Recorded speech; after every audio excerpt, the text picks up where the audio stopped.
Shalom y bendiciones a cada uno de los hermanos que se conectan como cada semana a el segmento El Cristianismo a través de la historia. Hoy estamos llegando al capítulo final. Hoy vamos a cerrar ya la enseñanza. Van a ser 30 videos, muchos de una hora, casi todos aproximadamente de una hora, en la cual hemos cubierto, yo pienso que bastante información. El recurso primario que usamos fue la historia del cristianismo de Justo González, el libro 1 y el libro 2. Usted lo puede conseguir muy fácilmente. Así es que historia del cristianismo, tomo 1 y tomo 2. Lo usamos para ver cómo el cristianismo se fue desarrollando, y lo usamos para ver de cómo era el ambiente político aún desde antes de Yeshua. Cómo fue desde antes con los macabeos, la guerra de los macabeos, y cómo venía todo lo que era el judaísmo con sus diferentes vertientes, cómo se había helenizado y todo lo que había sucedido antes, durante y después del tiempo de Yeshua. Después empezamos a ver cómo la iglesia se fue desligando de sus raíces, de sus bases, hasta poder entrar a los años 100, 200, al año 300, los filósofos, los mártires, toda esta gente que estaba llegando al camino, y cómo se fue desviando poco a poco de lo que fueron las bases que era el judaísmo realmente, y cómo ya llegando al año 300, cuando tenía mucho que ver el imperio de Roma en todo lo que estábamos viendo. Por eso siempre va paralelo con la historia, porque mientras antes de Yeshua tenía que ver con los griegos, el imperio que era fuerte, que estaba de moda, después, durante Yeshua y después de Yeshua, tiene que ver con los griegos, con los romanos, perdón, que estaban en su apogeo, y cómo después la caída de los romanos y los diferentes imperios o los diferentes regímenes que se estaban levantando afectaron a lo que era en sí el cristianismo. Y de ahí vamos a ir entrando a los años 300, 400, 500, los años 1000, los años 1500, en donde hemos visto que el imperio español ahora se está levantando de un modo creciente, y vamos a ver cómo está afectando, cómo va a afectar, porque realmente eso es lo que cambió la historia después. Así como también la separación de la iglesia. Vamos a ver la revolución industrial, vamos a ver la primera, la segunda guerra mundial, y todo esto va a tener un impacto en lo que es la religión como tal. Así es que ya llegando hoy al último capítulo, ya hoy cerramos el estudio, vamos a darnos cuenta de cómo es la influencia de España y el continente americano. Y ahí vamos a cerrar, porque después de ahí podemos ver las diferentes vertientes, y tendríamos que estudiar cada una de las reformas teológicas, y tendríamos que ir viendo cada uno de los movimientos, pero es mucho para estudiarlos todos. Pero ya de antemano ya usted sabe cómo de este lado de Occidente, cómo nosotros llegamos a ver el evangelio, a entender el evangelio. Bueno, de la parte de América, de América del Norte, de México hacia abajo, y América Central, cómo ellos reciben el catolicismo de España. Y cómo del lado de América del Norte, a las Islas Británicas, ellas vienen de Inglaterra con el movimiento reformador, y mientras unos son cristianos, de alguna manera protestantes, por el movimiento de Lutero, Calvino, que ellos entienden la reforma, del otro lado son católicos. Y ahora vemos América del Norte, y todo lo que es América del Norte, América Central y América del Sur, de algún modo lo vemos dividida entre lo que es catolicismo y cristianismo. Y así es como usted y yo, la mayoría de los que me han estado escuchando, podemos entender que entendimos el evangelio. Unos de la forma de catolicismo, otros como el cristianismo, como lo conocemos el día de hoy, que no es el movimiento de Yeshua, no es el movimiento de Pedro, de Pablo, de Juan, de Jacobo, no es el movimiento de cada uno de los apóstoles, pero 2000 años, 2020 años después de la muerte y resurrección del Mesías, aquí hemos estado. La historia ha tenido mucho que ver, porque a través de la historia el poder político tuvo que ver en el desenvolvimiento de la religión. Y la que tuvo su ímpetu, la que tuvo su crecimiento, como ya lo hemos visto, fue la religión llamada cristiana, que realmente es católica. Hoy, en el último capítulo, vamos a estar viendo un poquito de la colonización, para que usted vea muchas de las cosas que estaban sucediendo, y ahí vamos a terminar. Realmente espero que esta enseñanza haya sido de bendición. Espero que esta enseñanza haya sido de edificación. 30 videos no han sido fáciles. No ha sido fácil la preparación de los 30 videos, pero créame, si nosotros no conocemos la historia, estamos en el error de volverla a repetir. Así es que fíjese, vamos a ver lo que se conoce como un mundo nuevo. Y vemos aquí una frase. Dice: yo te mando que todas las personas que traten contigo, que las honres y trates bien, desde el mayor al más pequeño, porque son su pueblo. Son su pueblo de Dios, nuestro Señor. Esa frase se la dijo Cristóbal Colón a su hijo Diego. Es que vamos a leer un poquito. ¿Okay? Apenas terminaba España de lograr su unidad nacional, gracias al matrimonio de Fernando e Isabel la Católica, que ya vimos hace un par de semanas, y de alcanzar la integridad territorial con la conquista de Granada, cuando le fueron ofrecidos nuevos mundos que descubrir, conquistar, colonizar y evangelizar. La empresa colombina. Cristóbal Colón era de origen genovés, de Genova. Al parecer hijo de un cardador de lana, y a los 25 años de edad llegó a Portugal, donde comenzó a granjear su fortuna al casarse con doña Felipa Moñiz, que pertenecía a la nobleza de Portugal y cuyo padre era el gobernador de Madeira. Acerca del motivo y el modo de la llegada de Colón a Portugal, los historiadores difieren, pues mientras unos dicen que formaba parte de la tripulación de una pequeña flota genovesa que fue atacada por los portugueses y que fue hecho prisionero, otros sospechan que era en realidad un pirata, o al menos corsario, y señalaban que hubo un corsario de nombre Coulomb, que tomó parte activa a favor de Francia y Portugal en las guerras que hemos señalado anteriormente en torno al derecho de sucesión de Beltragena. De ser esto así, se explicaría por qué Colón fue tan poco explícito con respecto a sus orígenes y carrera anterior. ¿Okay? Me voy a brincar muchas partes porque realmente, aunque es mucha historia, quiero cubrir lo más que pueda en este capítulo, porque hay mucha historia fascinante y bien interesante. Vamos a brincar hasta esta parte de aquí. Después de ir, conocer a la reina ella no permitirle y tener todas estas negociaciones, por fin en abril de 1492 se firmaron las capitulaciones de Santa Fe, que le concedían los títulos de almirante del mar, océano y virrey y gobernador general de las tierras colonizadas a Cristóbal Colón.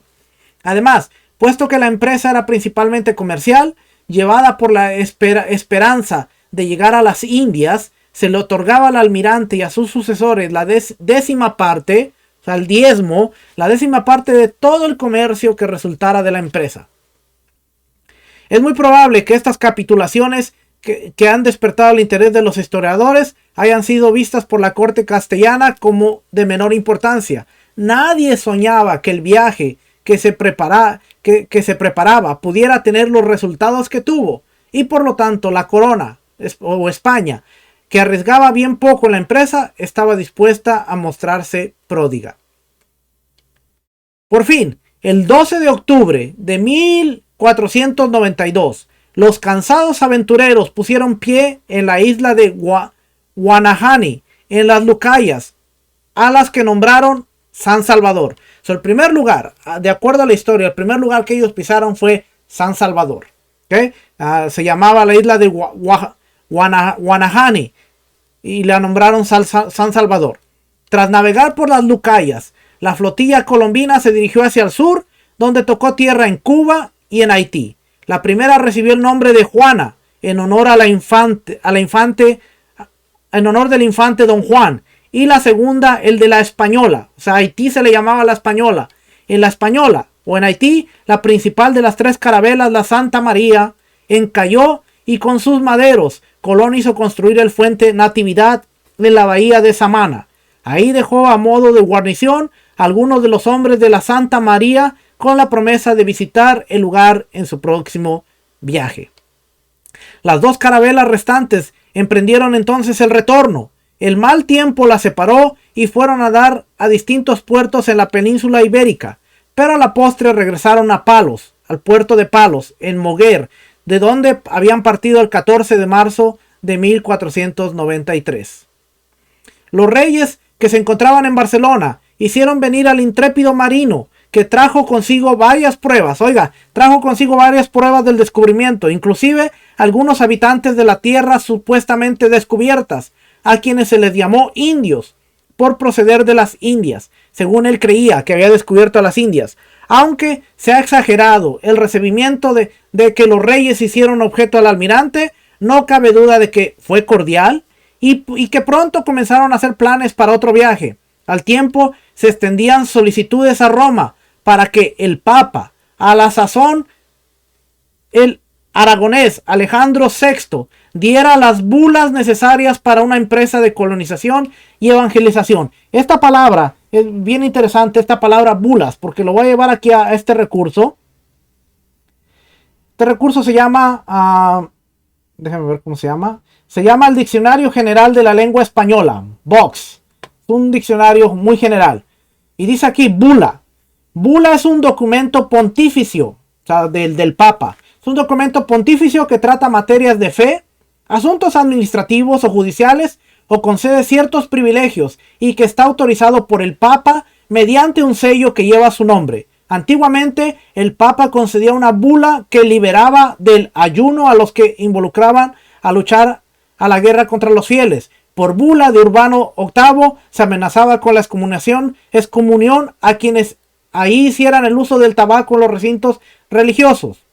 Es un documento que venía de Roma, del Papa. Segundo concepto, es un privilegio que libera de una carga u obligación. Recordaba los tiempos en que ser maestro, boticario o cura se convertía en bula y no precisamente divina.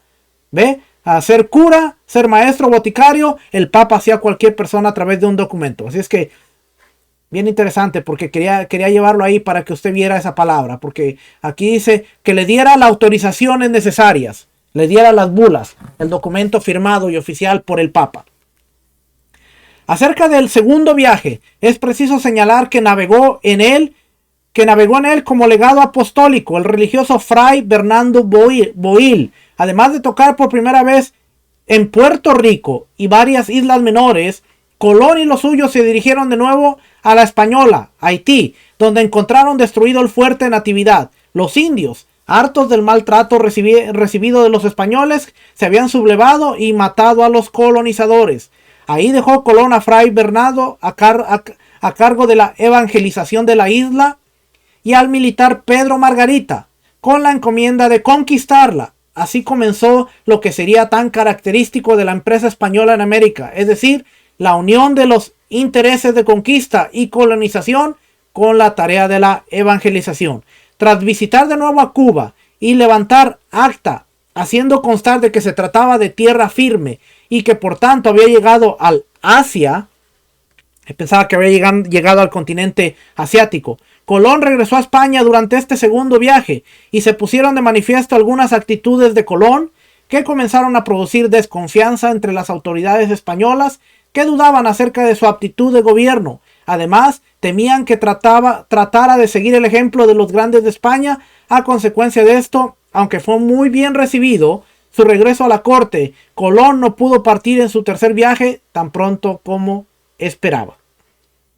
El tercer viaje terminó mal para el almirante. En Canarias dividió su flota en dos y envió una directamente a la Española, lo que se conoce como Haití, mientras él se dirigió al sudoeste, donde fue a dar a la isla de Trinidad y Tobago.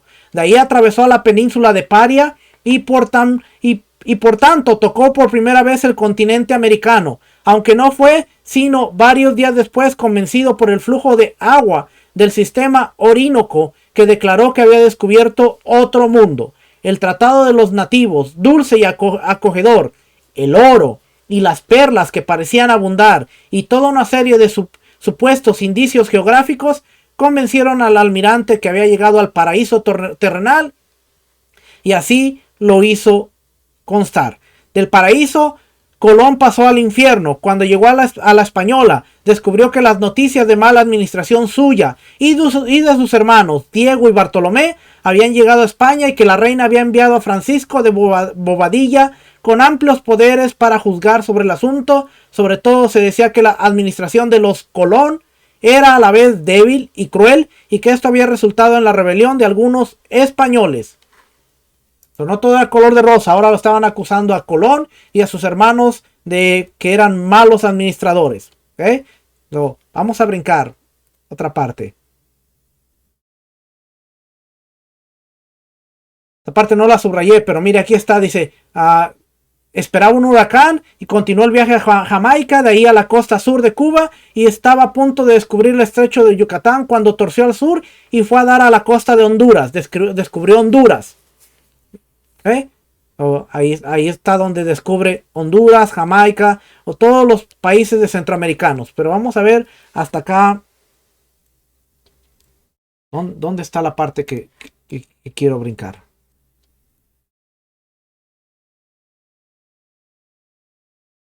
Aquí está. Dice, cuando Colón regresó a la Española en 1495 y encontró a los indios sublevados contra los abusos de los españoles, inició una campaña de pacificación militar.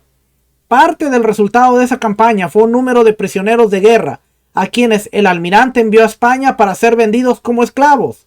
La llegada de esta mercancía humana causó revuelos en la península, donde Colón había descrito a la población americana como gente pacífica, dulce y sencilla. Isabel acudió a los juristas de la época a fin de determinar si Colón estaba en su derecho al esclavizar a los indios. Al parecer, lo que más le molestaba no era que el almirante esclavizara a los indios, sino que al hacerlo se apropiaba de derechos que debían pertenecerle únicamente a la corona. Cuando por fin Isabel prohibió que se esclavizara a los indios, excluyó de esa legislación a los caribes por ser caníbales. Poco tiempo después se permitió esclavizar a los tomados como prisioneros en combate y a los que fueran comprados de otros amos indios. Cuando los indios vieron que los españoles que iban llegando eran cada vez más, se negaron a hacer las siembras, y a partir de entonces se determinó que era lícito obligar a los indios a trabajar en aquellas cosas que fueran necesarias para el bien común. Así se estableció el sistema de las mitas, que perduró a través de todo el imperio, de todo el periodo colonial. Contra esto, el clero protestó repetidamente. La corona, el clero, ahora la iglesia estaba protestando contra el abuso. Pero fíjense lo que hace a la corona, que es España. La corona respondió con nuevas leyes que supuestamente limitaban los abusos contra los indios, pero que rara vez se cumplieron, y a los cuales siempre hubo excepciones numerosas. Además, se dictaron otras, cuyo propósito era regular la vida moral de los indios, ordenándoles que llevasen ropas, que no se bañaran tan frecuentemente, que vivieran en poblados, etcétera, etcétera. Pero en fin de cuentas se cumplió en ellos el destino, a que los condenaba a la difícil situación de la corona, que necesitaba de su trabajo para llenar sus arcas, pero que al mismo tiempo querían evitar que los conquistadores se enriquecieran demasiado a costa del mismo trabajo. España decía, los necesitamos, trátenlos con cariño y cautela, pero lo necesitamos. La gran tragedia de la conquista no fue que se derramara sobre el continente americano una muchedumbre de desalmados españoles, sino que quienes llegaron a esta tierra eran cristianos sinceros, que a pesar de ello no parecían capaces de ver la relación entre su fe y lo que estaba sucediendo en sus días. Esto es cierto no solo de Colón y de muchos descubridores, sino también de conquistadores como Cortés y Pizarro, que veían sus empresas como un gran servicio prestado a la predicación del evangelio. La tragedia fue entonces que con toda sinceridad y en nombre de Cristo se cometieron los más horrendos horrendos crímenes. A los habitantes de estas regiones se les arrebataron su tierra, su cultura, su libertad y su dignidad. Su pretexto de darle la cultura y religión de los europeos. En pocas ocasiones se ha visto tan claramente como en aquella que la sinceridad no basta para el bien actuar, pues el poder ciega a los poderosos de tal manera que pueden cometer los más terribles atropellos sin que al parecer les moleste la conciencia. En esa expansión aparecieron personajes cuya dedicación al nombre y a las enseñanzas de Cristo eran tales que les permitieron percatarse del crimen que se perpetraba. Pero la mayoría de quienes confesaban el nombre de Cristo e iban regularmente a los servicios religiosos y se preocupaban por la salvación de sus almas y trataban de cumplir lo que entendían ser los preceptos del cristianismo. Oiga, los que entendían, la mayoría de esta gente no sabía lo que realmente eran los conceptos del reino, pero era lo que habían creado, entendían. Dice aquí, no supo elevarse por encima de los intereses de su país o de su persona y le dio así origen a la llamada leyenda negra. La justificación de la empresa. Vamos a ver aquí la justificación. Tras el descubrimiento, esa cuestión se planteó con más urgencia. Siguiendo entonces el patrón de siglos anteriores, tanto en lo que se refería a la mediación entre soberanos cristianos, como en lo que se refería a la convocatoria a las guerras de las cruzadas. Por eso yo le enseñé lo de las cruzadas, porque ahora se iba a repetir, pero en América. Los soberanos españoles apelaron al papado para que les concediera las bulas o los documentos legales que autorizaran sus viajes de exploración, sus esfuerzos de colonizadores y a la postre la conquista. Luego, a pesar de las voces de protesta que pronto se levantaron, toda la empresa conquistadora se realizó en nombre de Cristo y la tarea evangelizadora fue uno de los principales argumentos que se esgrimieron para justificar la invasión de estas tierras. El que no conoce la historia la va a repetir. El que no conoce la historia de las cruzadas y cómo se dieron las cruzadas, ahora la estaban repitiendo en América. Y todo en nombre de Cristo. El que no conoce las atrocidades y todo lo que se cometió en el nombre de Cristo, lo va a volver a cometer. ¿Por qué? Porque no se entiende que el reino es justicia y bondad. No entienden que el reino es predicar, no oprimir. El reino es para liberar, no para conquistar. El reino es para traer las buenas noticias, no para traer muerte y destrucción. Así que tal como pasó en las cruzadas, donde el Papa disponía del destino y él ordenaba qué hacer en los viajes de guerra y en la marcha, en la marcha del militar. Aquí también los españoles, a nombre de Cristo y a favor de Cristo, se le pidió al Papa que les permitiera explorar, colonizar y a la postre esclavizar. Las bulas papales o los documentos, como sucede siempre en tales casos, los cristianos europeos trataron de enfrentarse a una nueva situación planteada por el descubrimiento de América, a base de diversos antecedentes que les parecían aplicables. Uno de ellos era la historia de las cruzadas. En ellas, los papas habían declarado la guerra a los infieles y les habían confinado a ciertos soberanos cristianos el mando de los ejércitos. Acuérdense que entre esos infieles, el Papa le declaró la guerra a los judíos, matando a miles, porque no aceptaban el yugo de la cruz. Aquí va a pasar lo mismo, ¿ok? El Papa le había declarado la guerra a los infieles y habían confiscado a ciertos soberanos cristianos el mando de los ejércitos.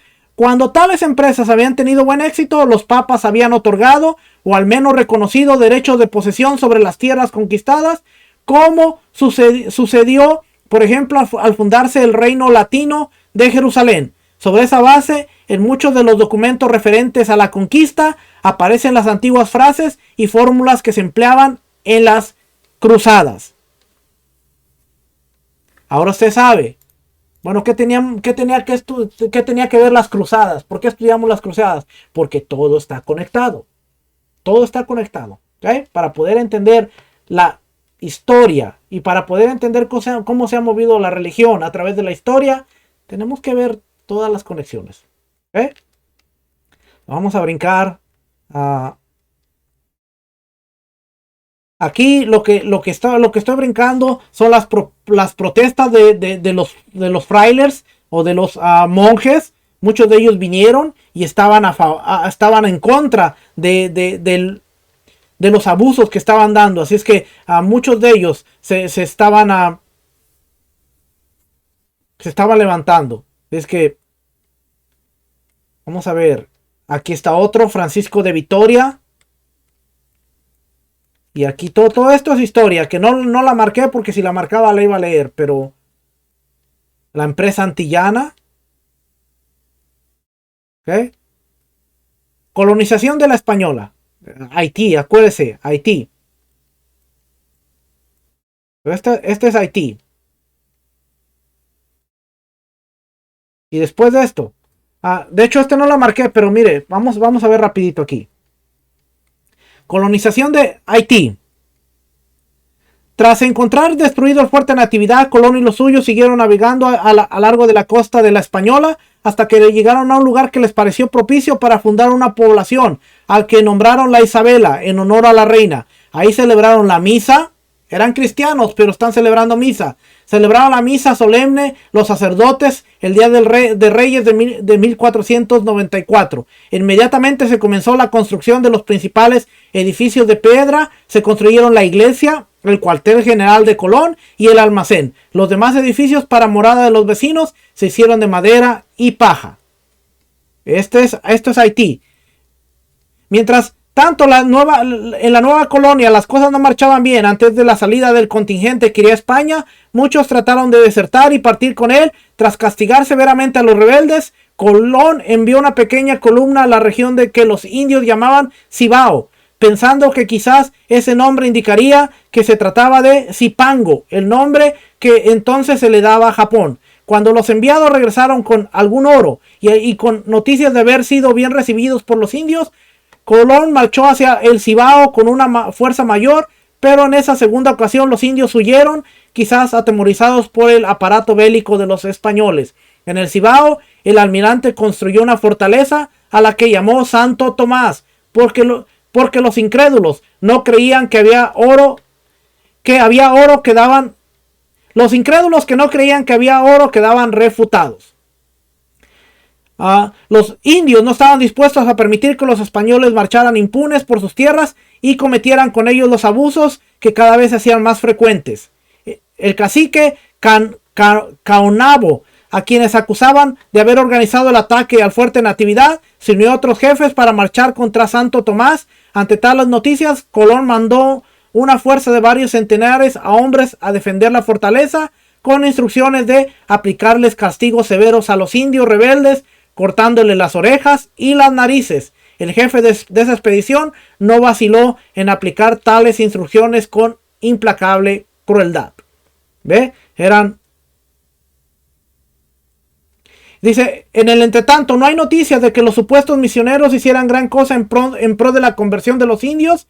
El principal de ellos, Boil, parece haber estado más interesado en su propio poder que en su labor misionera. Esto llegó a tal punto que mientras Colón estaba ausente con una expedición a Cuba, Boil se unió a un grupo de rebeldes que rechazaron la autoridad de Diego Colón y se adueñaron de 3 naves y partieron para España.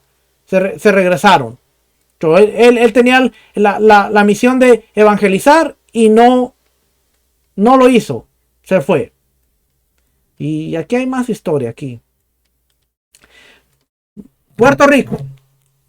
La colonización de la isla de San Juan, más tarde llamada Puerto Rico, siguió en un proceso paralelo a la que hemos visto, a la de la española. En 1509, Don Juan llegó de Ponce, exploró la isla y en el año siguiente Diego Colón, que a la sazón gobernaba en la española, lo autorizó para conquistarla. Con un centenar de soldados, Ponce regresó entonces a Puerto Rico, donde estableció su residencia en Caparra. De ahí una serie de incursiones, se fueron fundando otros centros, inclusive la actual capital de San Juan, donde los expedicionarios trasladaron su cuartel general. Las directrices enviadas Poco después, por la corona, ordenaban que se tratara bien a los indios, evitando los abusos que habían tenido lugar en la Española, y que se hiciera por reunir grupos de niños a indios que debían recibir instrucción religiosa y pasársela después al resto de la población. Empero esas instrucciones no se cumplieron a cabalidad. En Puerto Rico también se implantó el régimen de encomiendas con todos sus abusos. Los indios murieron por millares. Los que huían a los montes eran cazados y castigados cruelmente. Los religiosos se quejaban de que los expedicionarios, muchos de ellos casados en España, violaban a las indias o se amancebaban con ellas. A la postre, la población indígena desapareció, en parte por mortandad y en parte por absorción. Puerto Rico desapareció. Al igual que el resto de las Antillas, Puerto Rico quedó eclipsado por los descubrimientos y conquistas de México y el Perú. Muchos marcharon a estas tierras donde el oro era más abundante. El propio Ponce de León marchó hacia la Florida en busca de nuevas aventuras y mayores riquezas. En consecuencia, a fines del siglo XVI, la isla estaba relativamente despoblada. En lo eclesiástico, había además del obispo una docena de clérigos y un convento. Con ese escaso personal era necesario ministrar a toda la isla. No fue sino algún tiempo después, cuando San Juan vino a ser un importante puerto por donde pasaba el oro enviado a España desde México y el Perú, que se construyeron las fortificaciones de San Juan y la isla comenzó a repoblarse. Mucha de esta gente recibió un gran alivio cuando fue descubierto México y fue descubierto Perú. ¿Por qué? Porque en Perú estaba el imperio Inca y que era uno de los imperios más ricos, y entonces muchos de los expedicionarios se fueron hacia Perú a tratar de conquistar y robar el oro de los incas, y los otros estaban yendo hacia México a tratar de robar el oro de los aztecas. Así es que todas las islitas que no tenían tantos recursos pudieron descansar un poco, como San Juan, como Haití, como Cuba, por la riqueza de los otros imperios. Acuérdense que de un lado estaban los incas, que era poderoso en toda esa área, y por el otro lado estaban los aztecas, que eran poderoso también, junto con los mayas y toda la parte de México. Así es que vamos a llegar a un punto con todo esto. Cuba. La conquista de Cuba se llevó a cabo de modo más sistemático que la de la española, puesto que Colón había sostenido que se trataba de tierra firme. La corona siempre tuvo interés por emprender la conquista, colonización y evangelización de Cuba. Aunque los indios prácticamente no opusieron resistencia, los españoles, y en particular la columna mandada por Pánfilo de Narváez, se ensañaron con ellos. La matanza de Caonao, en que los españoles destruyeron toda una aldea de indios desarmados, fue solo uno de los muchísimos incidentes parecidos. Más tarde se estableció el régimen de encomiendas y el trabajo forzado en busca del escaso oro que había. El desaliento de los indios fue tal que en muchos casos hubo suicidios en masa. Otros murieron a causa de enfermedades, hasta entonces desconocidas entre ellos y traídas por los españoles. Como en el resto de las Antillas, la raza india estaba destinada a desaparecer o a ser absorbida por los conquistadores, que se juntaron con las indias, ya fuera legal, ya ilegalmente, aunque casi nunca sin antes bautizarlas, por aquello de no unirse con infieles. Se casaban, pero no las bautizaban. Cuba, en mayor grado que la española o Puerto Rico, se volvió centro de expediciones hacia tierra firme. Fue ahí que se organizaron las empresas dirigidas hacia México y la Florida. En vista que el oro era escaso, muchos colonos se trasladaron hacia esas nuevas regiones. El resultado fue que ya en 1525 la isla estaba sumida en la pobreza, la sociedad indígena desarticulada por la llegada de los españoles y arrancada de sus faenas para dedicarse a la búsqueda de oro, no podía satisfacer siquiera las necesidades alimenticias de esa escasa población. En tales circunstancias, la iglesia demoró en establecerse debidamente, y no fue sino hasta fines del siglo XVI, con el establecimiento de un convento franciscano y otro dominicio en La Habana, que la vida eclesiástica comenzó a cobrar vigor. Después dice, desde muy temprano se comenzó a traer negros africanos al Nuevo Mundo para que se ocuparan de las labores que los españoles no estaban dispuestos a realizar.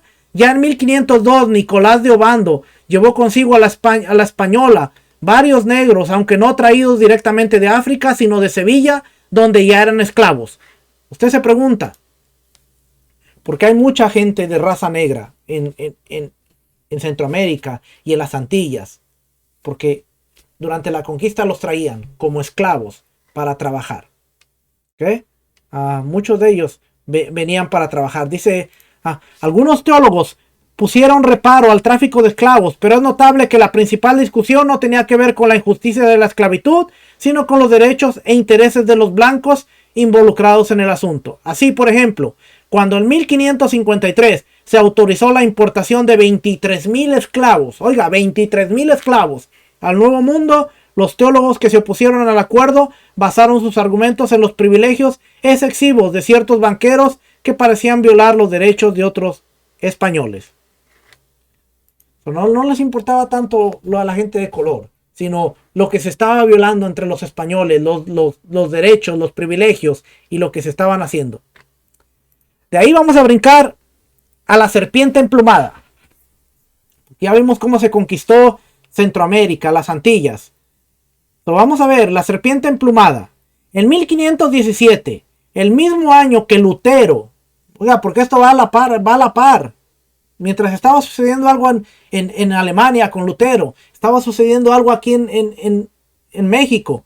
En 1517, el mismo año que Lutero clavó sus famosas 95 tesis, Francisco de Córdoba descubrió la península de Yucatán, donde tropezó con fuerte resistencia por parte de los indios. A su regreso, trajo informes de la rica civilización maya, uno de cuyos dioses era la serpiente emplumada, Cuculcán. Poco después, movido por los informes de Francisco de Córdoba, Juan de Grijalva exploró las costas de México y regresó con noticias del grande y rico imperio azteca. Habían encontrado la mina de oro. Por lo cual invita a Cortés. Y ahora Cortés invitó a los indios. Oiga, Cortés invitó a los indios a aceptar el cristianismo, que era el catolicismo, pero se seguía llamando cristianismo.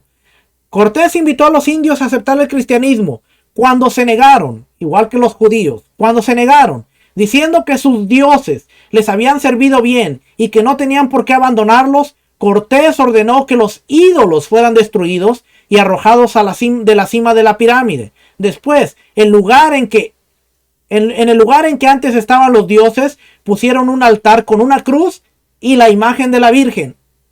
¿Qué cristianos eran estos? Y la imagen de la Virgen. Y el sacerdote Juan Díaz dijo la misa. Aquel fue el primer indicio de los métodos que Cortés proyectaba emplear en la conversión de los indios. De Cozumel, los conquistadores navegaron a Tabasco, donde encontraron fuerte resistencia por parte de los indios. Pero tras 3 días de lucha, la artillería y la caballería españolas se impusieron y los indios se declararon vencidos. Le trajeron entonces a Cortés presentes, entre los que se contaban 20 mujeres para los jefes de la expedición. Una de ellas era la Malinche, la famosa Malinche, la de Tlaxcala. Era Malinche, a quien después los españoles bautizaron con el nombre de Doña Marina. Le serviría a Cortés de intérprete y a la postre sería también su concubina. También ahí los españoles erigieron una cruz, un altar y celebraron la misa. Fue probablemente en Tabasco que Cortés se enteró de una vieja leyenda india que le serviría de instrumento en su empresa de conquista. Era la leyenda de Quetzalcóatl, la serpiente emplumada, que también adoraban los mayas bajo el nombre de Cuculcán. Según la tradición, cuyos detalles no están del todo claros, Quetzalcóatl había partido hacia el oriente en una embarcación hecha de serpientes, diciendo que tenía que regresar a su señor y que algún día volvería a las tierras mexicanas a reclamarlas para sí y para su señor.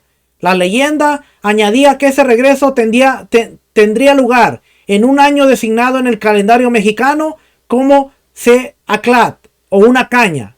Por fortuna para Cortés, su desembarco había tenido lugar precisamente en ese mismo año, en tal año, y por tanto el conquistador decidió explotar la leyenda, haciendo correr la voz de que él era Quetzalcóatl, que regresaba a reclamar sus posesiones. Cortés se aprovecha de esta leyenda, el cristiano Cortés se aprovecha de esta leyenda y le hace creer a los indios que él era el dios Quetzalcóatl, que él había regresado a reclamar sus tierras, a reclamar sus derechos. Cortés, dice, Cortés iba destruyendo los ídolos y exhortando a los naturales a abandonar a los sacrificios humanos y todas sus malas costumbres. La ironía, oiga, aquí dice, la ironía estaba en que aparte de los sacrificios humanos, no había razón para pensar que las costumbres en cuestión eran menos dignas que la de los españoles, que robaban cuanto podían, violaban a las mujeres y trataban a los indios como si no fueran seres humanos. ¿Cuál era el punto de decirles, ustedes están mal por sus sacrificios y por todo lo que hacen? Cuando esta gente llegó, robaba, violaba y trataba a los indios como si fueran animales. Entonces, se creían superiores, pero realmente, ¿eran superiores o no lo eran? ¿Qué?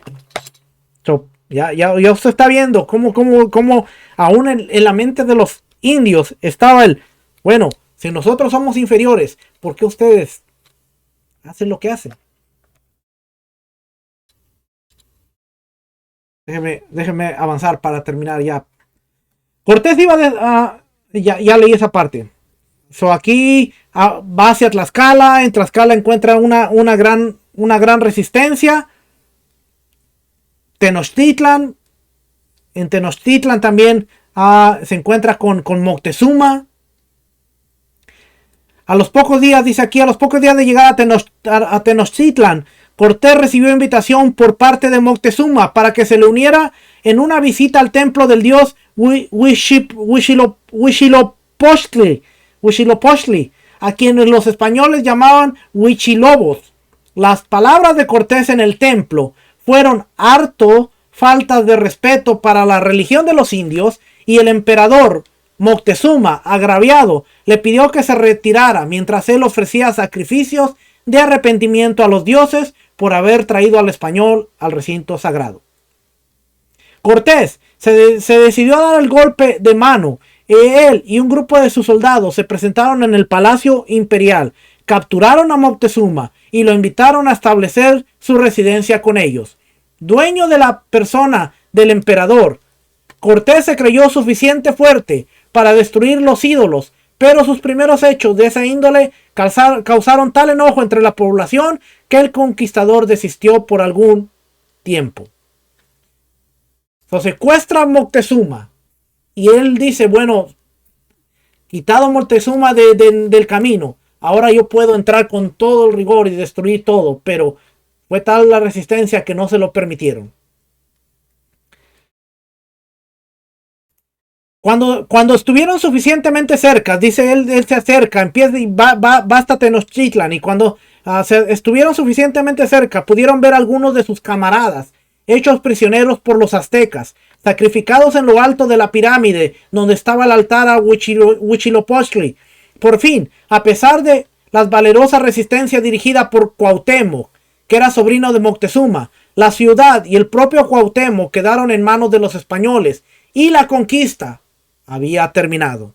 A partir de entonces, los otros caciques de México, temerosos de lo que sucediera en sus territorios, lo mismo que había sucedido en los del poderoso Moctezuma, se fueron doblegando ante los españoles y declarándose vasallos. Esta palabra es bien importante, porque si nosotros entendemos lo que es soberano vasallo, que ya se lo expliqué que está en la Biblia, si usted me ha escuchado y usted sabe que a mí me gusta presentar la Biblia a través de un tratado de soberano vasallo, ahora México se estaba doblegando ante España diciendo, tú eres mi amo, tú eres mi señor y yo voy a hacer lo que tú quieras que yo haga. Doblegándose a los españoles, declarándose vasallos suyos, en 1525 se dijo que los aztecas proyectaban una sublevación y Cuauhtémoc y su principal lugarteniente fueron ahorcados. La conquista de Yucatán tomó más tiempo, pero se completó hacia 1530. 1541.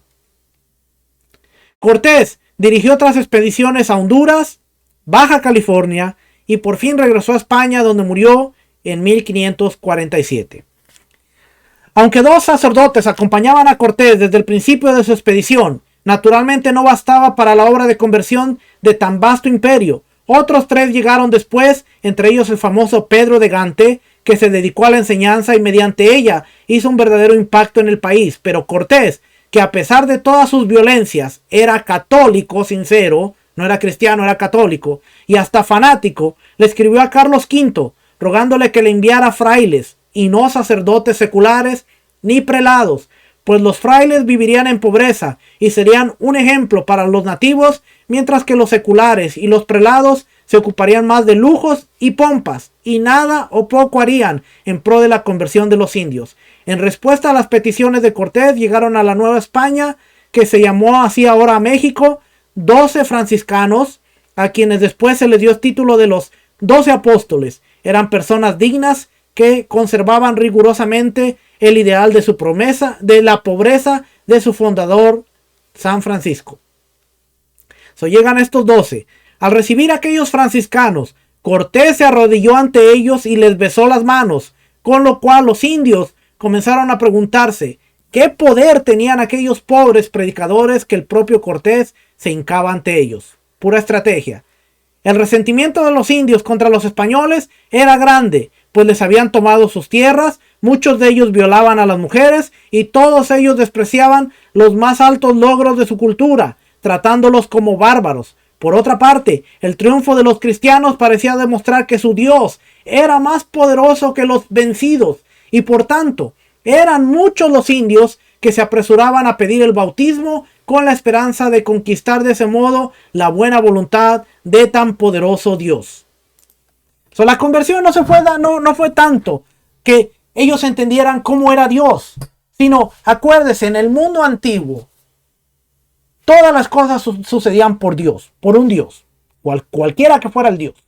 Cuando esta gente ve la conquista y ve que el Dios de los españoles está permitiendo todo esto, ellos dicen, este Dios es más poderoso, y empiezan a aceptarlo, no como el Dios de la religión o no como el Dios de la entidad católica, pero como el Dios más poderoso que había conquistado a Quetzalcóatl, el Dios más poderoso que había conquistado a Huitzilopochtli, el Dios más poderoso que había conquistado sus deidades, y por lo tanto dicen, nosotros queremos someternos a este Dios. Y de esta manera ellos estaban viendo, ellos no entendían el evangelio, pero ellos estaban entendiendo que había un Dios más poderoso. Y se bautizaban, aún sin entenderlo. Como en toda América, esto trajo conflictos, tanto con los sacerdotes seculares como con los colonizadores, que no querían sino explotar a los desventurados indios. Mientras los frailes los defendían, los colonizadores se aprovechaban del sistema de encomiendas que pronto fue establecido también en Nueva España o en México. Además, los sacerdotes seculares se mostraban celosos de la buena voluntad que los frailes habían logrado conquistar entre los indios, sin considerar que ellos se debían, en parte al menos, a lo que Cortés le había dicho en su carta al emperador. Esto es, que los frailes vivían con el pueblo y compartían con él, mientras que muchos de los seculares no querían sino el prestigio, la pompa o la fama de sus oficios. Estas luchas entre los frailes y los sacerdotes y los conquistadores duraron por varias generaciones.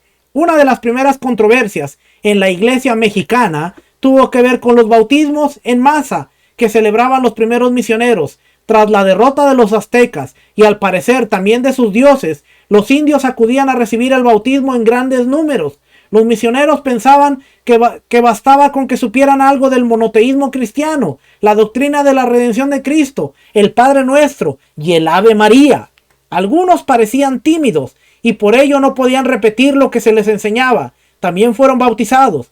El resultado fue que los nuevos cristianos se contaron por millones. Según cálculos de Motolinia, en los primeros años se bautizaron entre 5 y 9 millones de indios. Casi todos los misioneros cuentan haber bautizado centenares en un solo día y haber repetido esa práctica durante varios años.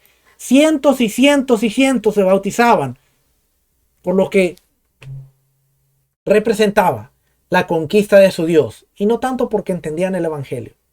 ¿Okay? So, fíjense lo que va a pasar aquí.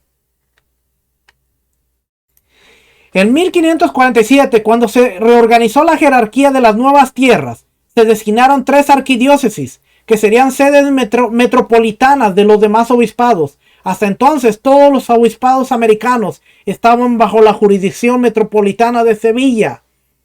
Esas 3 arquidiócesis fueron las de Santo Domingo, la de México y la de los Reyes, en Lima. Las ciudades más importantes: Santo Domingo, México y Perú, la de los Reyes. Zumárraga fue hecho entonces el primer arzobispo de México, aunque ocupó ese cargo poco tiempo, pues murió antes del año. Fíjense lo que hace Zumárraga. Cuando en 1536 se estableció la Inquisición en México, Zumárraga recibió el título de inquisidor apostólico. Entre esa fecha y el 1543, bajo su dirección, hubo 131 procesos, de los cuales la mayoría fue contra españoles y 13 contra indios. El más famoso de estos procesos fue el de don Carlos Chichimetecol, un cacique de Texcoco, que había estudiado en el colegio de Tlatelolco y a quien se acusó de conservar ídolos, de hablar irrespetuosamente de los sacerdotes y de vivir en concubinato. El acusado confesó que vivía con su sobrina y en su casa se encontraron algunos manuscritos indios e ídolos que él dijo que conservaba por curiosidad. Nadie testificó haberlo visto adorando a los ídolos, pero lo que en fin de cuentas hizo que se le condenara fue que alguien declaró haberle escuchado decir que los cristianos tenían varias mujeres y que se emborrachaban, que sus sacerdotes no podían contenerlos y que por tanto su Dios y su religión no eran dignos de crédito. Sobre esa base, Chichimetecol fue llevado a la hoguera. Este hecho sirvió de argumento a quienes decían que a los indios no se les debía instruir. Ponga atención porque oiga lo que pasa. Es todo esto que pasó sirvió de argumento para los quienes decían que a los indios no se les debía instruir, pues era peligroso. Entre ellos contaba el consejero del virrey, Jerónimo López, quien decía en un escrito que todavía se conserva, que los indios no debían recibir instrucción, pues eran inteligentes, y al aprender a escribir podían comunicarse entre sí de un océano al otro, cosas que no podían hacer antes. Además, decía el mismo autor, enseñarles a leer y poner en sus manos la Biblia, oiga, enseñarles a leer y poner en sus manos la Biblia era abrir la puerta a toda clase de herejías. Si los indios les hubieran dado la Biblia, les hubieran enseñado a leer la Biblia, hubieran rechazado el catolicismo desde el primer momento. Y a ellos no les convenía. ¿Okay? ¿Por qué? Porque era una gente sin dogma, era una gente sin sistema. Y si esta gente hubieran abierto la Biblia y los hubieran enseñado desde Génesis en adelante, ellos hubieran entendido la verdadera religión de la Biblia y no el sistema que estaba imponiendo España. Y esto no le convenía a España. Así es que dijeron, no, va a traer muchas herejías. Los indios debían permanecer ignorantes por su propio bien, siempre bajo la tutela de los españoles, y el colegio de Santiago debía cerrarse. No les convenía que aprendieran. ¿Sí? Así como mucha gente hoy en el sistema, no le conviene que aprendas, porque una vez que tú aprendes, abres los ojos. Y ellos quieren siempre tenerte con lo que ellos te van a dar. No, tú no busques más información porque para eso está el pastor, para alimentarte. No, el pastor está para enseñarte a pescar, para que tú vayas y pesques tu propia comida. Pero a mucha gente no le conviene decir, yo quiero que tú aprendas. No. Ahí tú siéntate y escucha, porque mientras tú te sientes y escuchas, tú vas a creer lo que yo te digo y no vas a estar pensando en otras cosas. Y a los indios los trataron así, de ignorantes. A los indios los trataron de, entre menos sepan, es mejor. Y ya que estamos en México, fíjense, vamos a hablar de la Virgen de Guadalupe. ¿Y cómo surge la Virgen de Guadalupe? Bueno, la leyenda de la Virgen de Guadalupe, objeto de devoción de buena parte del pueblo mexicano hasta el día de hoy, tuvo sus orígenes poco después de la conquista y parece ser un modo en que la conciencia indígena protestó contra el atropello que contra ella se cometía. Según la leyenda, en 1531, el indio Juan Diego pasaba cerca del cerro del Tepeyac cuando oyó música y la voz de la Virgen que lo llamaba. Se le da a conocer y se le dan instrucciones para el arzobispo Zumárraga, en el sentido que deseaba que se le construyera una capilla en aquel lugar. El indio fue a ver al arzobispo, quien no le creyó. Tras una segunda aparición y una segunda entrevista de Juan Diego con Zumárraga, este seguía incrédulo. Por fin, en la tercera aparición, la Virgen le dijo a Juan Diego que su tío Juan Bernardino, que estaba enfermo, sanaría, pero que él debía recoger unas flores y llevárselas al arzobispo. Esto hizo el indio, y cuando desenvolvió la manta en que traía envueltas las flores, apareció en ella la imagen de la Virgen de Guadalupe. Ese mismo día, continúa la leyenda, Juan Bernardino sanó, el tío de Juan Diego. Zumárraga, convencido por el milagro de la túnica pintada, hizo construir un templo en el Tepeyac, donde acudieron todos en devoción y gratitud. ¡Wow! ¡Qué tremendo milagro! Y lo que sucedió. Ahora, aquí viene lo negro de la historia. ¡Tan, tararán! Aquí viene lo negro de la historia. Porque dice, una de las dificultades que esta historia presenta es que no se conserva testimonio alguno de Zumárraga acerca de estos acontecimientos. Algo tan importante no fue documentado, que de ser cierto, debieron haber conmovido al incrédulo obispo. Pero hay más, pues Fray Bernardino de Sahagún, buen historiador de los acontecimientos de aquel entonces, cuenta, cuenta que el cerro de Tepeyac era el lugar en el que se rendía culto a la madre de los dioses mexicanos, cuyo nombre era Tonantzin, es decir, nuestra madre. Según Sahagún, acudían allá multitudes para ofrecerle sacrificios a la diosa, y después que se construyó el templo cristiano, seguían llamándola Tonantzin, dando a entender que ese nombre quería decir la madre de Dios. Para el cronista piadoso, lo ocurrido allí es una invención satánica para palidar la idolatría debajo de la equivocación de este nombre Tonantzin. En otras palabras, Sahagún, quien vivió en ese entonces, da a entender que lo acontecido fue sencillamente que un viejo culto indígena recibió un barniz cristiano. ¡Pum! Y ahí aparece la Virgen de Guadalupe, que no es otra más que Tonantzin, la madre de los mexicanos. ¿Y cómo se llama la Virgen de Guadalupe? La madre de los mexicanos. Y Tonantzin es la madre de Dios. ¿Y cómo se llama la Virgen de Guadalupe? La madre de Dios. Viendo a los indios que subían al cerro de Tepeyac y viendo toda esta multitud, hicieron lo mismo que Constantino y que el Imperio de Roma. Vamos a maquillarles a Tonantzin y vamos a ponerle el nombre de Virgen de Guadalupe. Y hasta el día de hoy, toda la nación mexicana le sigue rindiendo tributo en el cerro de Tepeyac a Tonantzin, la Virgen de Guadalupe. No lo digo yo, lo dice el gran Fray Bernardino de Sahagún.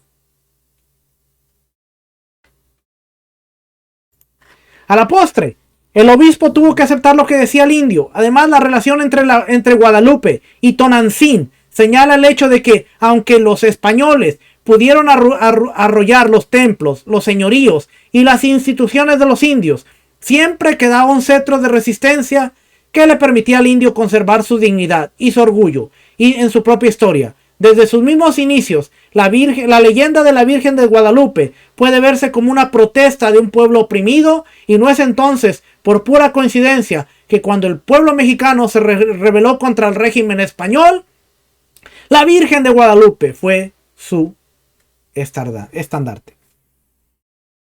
Si seguimos leyendo, nos vamos a dar cuenta de que después vamos a ver cómo Michoacán llegan a Michoacán y después, durante el resto del siglo XVI, los franciscanos se establecieron en los actuales estados mexicanos de Durango, Sinaloa, Chihuahua.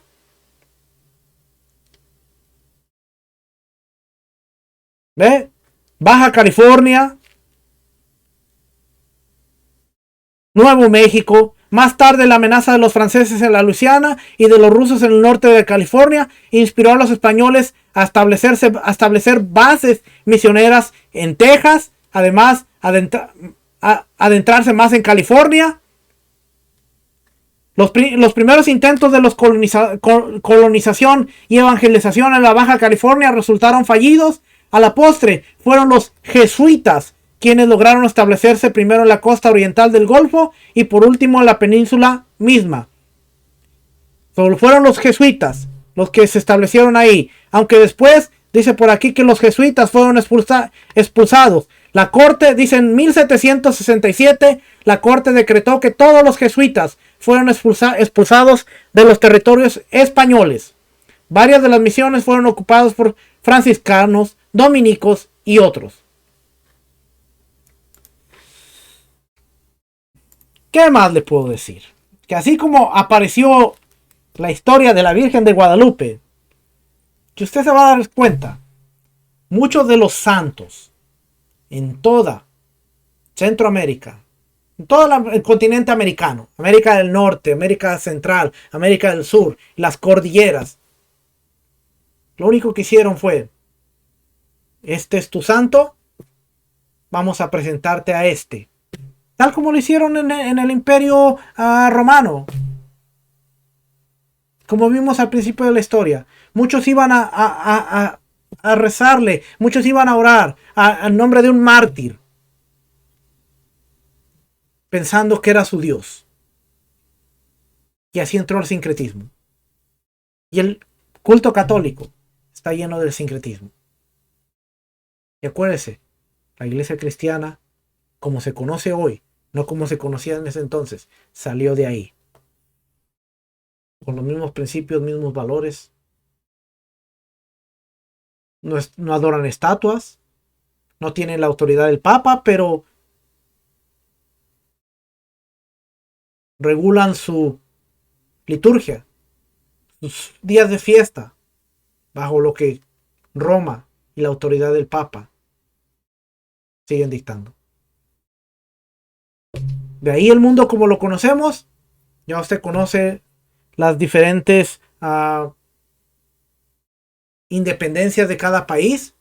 Cuando se logran liberar de la esclavitud española. Pero la mentalidad quedó ahí. Los sistemas católicos, los sistemas budistas, santistas y todos se originaron de ahí mismo. Del sincretismo. Y por eso hoy, en el 2021, vemos 49,000 religiones. Todas hablan de la Biblia. Todas tienen que ver con el Dios de la Biblia.